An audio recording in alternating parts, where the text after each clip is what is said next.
Shortly to take off from your right.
So, off the hard then, the PBY Catalina.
Now the correct description for this aircraft is on the flying boat, although the original versions were certainly that. This is in fact an amphibian.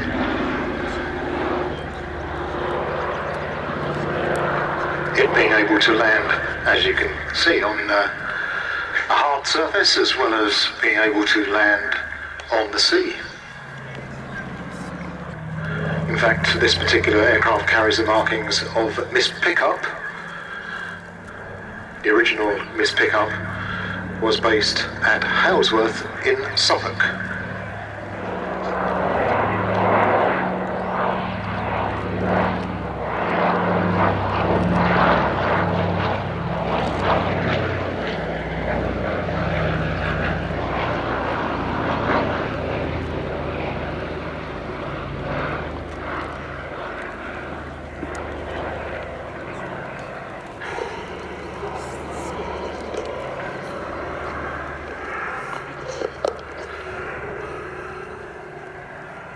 It's rather appropriate that we have these skies that we have today, because during wartime these were patrolling deep into the Atlantic as part of the anti-submarine mission.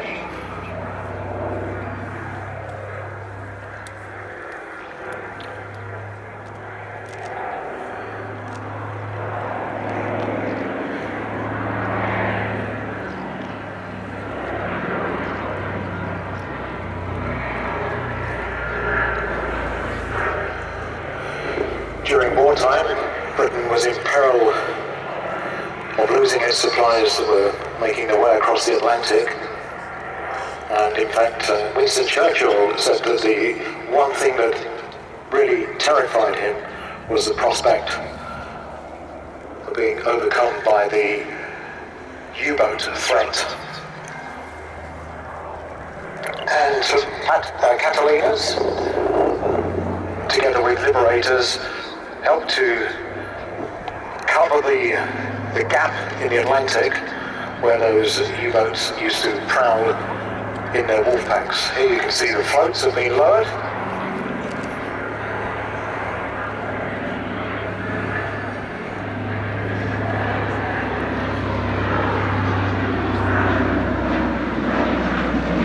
I have to say, I think this is a really attractive aircraft. It's not everybody's taste, of course, but I think it has a certain elegance.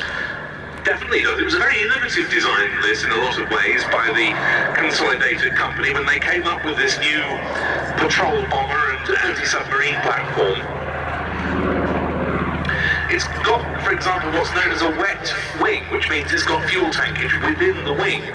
And that led to a considerable overall weight saving, as well as helping clean the lines up, meaning there was no need for large bulging fuel tankage elsewhere on the airframe. And the retractable wing-tip float, which we can see being retracted right now, further contributed to the low drag and thus increased the aircraft's range and performance.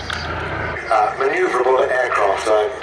I hear that the pilots say that flying this aircraft, it's a bit like you move the yoke, go and make a cup of tea, and then you'll feel the aircraft start to move.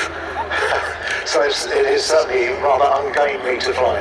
But nonetheless, it can, as we can see, turn very steeply and turn very tightly. And that was often an attribute that would have been used in wartime while engaged in lower level missions.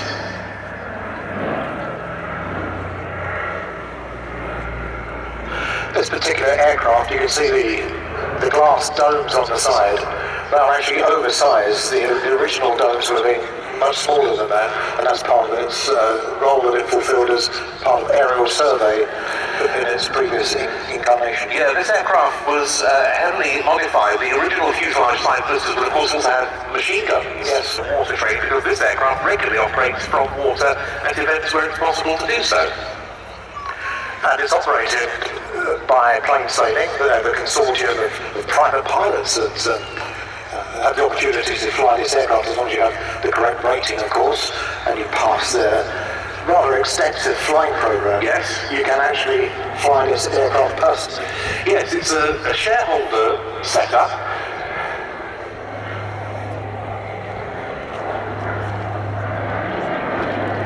Not just private pilots, in fact, but they have a certain number of non-pilot shareholder members.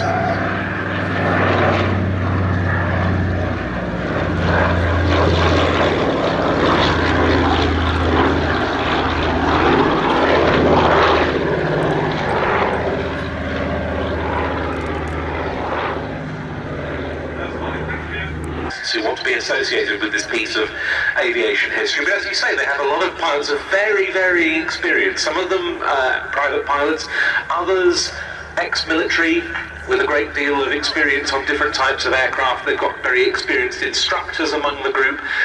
And as you intimated, they've now set up their own pilot training program, so they're able to generate another generation of Catalina pilots for their operation, some of whom will go on to display the aeroplane. It's an excellent setup based here in Duxford. They're having a shareholder day towards the end of the flying season, I believe, and you can find out more about that from catalina.org.uk, the website of the Catalina Society, which supports this aircraft. As she comes into land, that concludes the display of the consolidated PBY Catalina. And it was in the hands today of John Harmsworth in the captain's seat with Richie Piper as the co-pilot. As Colin said, it's in the colours of an aircraft of the US Army Air Forces from the 5th Emergency Rescue Squadron at Halesworth, which was used for air-sea rescue. At that stage, it was picking up downed airmen from the waters around the UK. That was the air-sea rescue role. It was only post-war that civilian casualties would also be rescued. This was a service that had been established by the RAF earlier in World War II with the likes of the Supermarine Walrus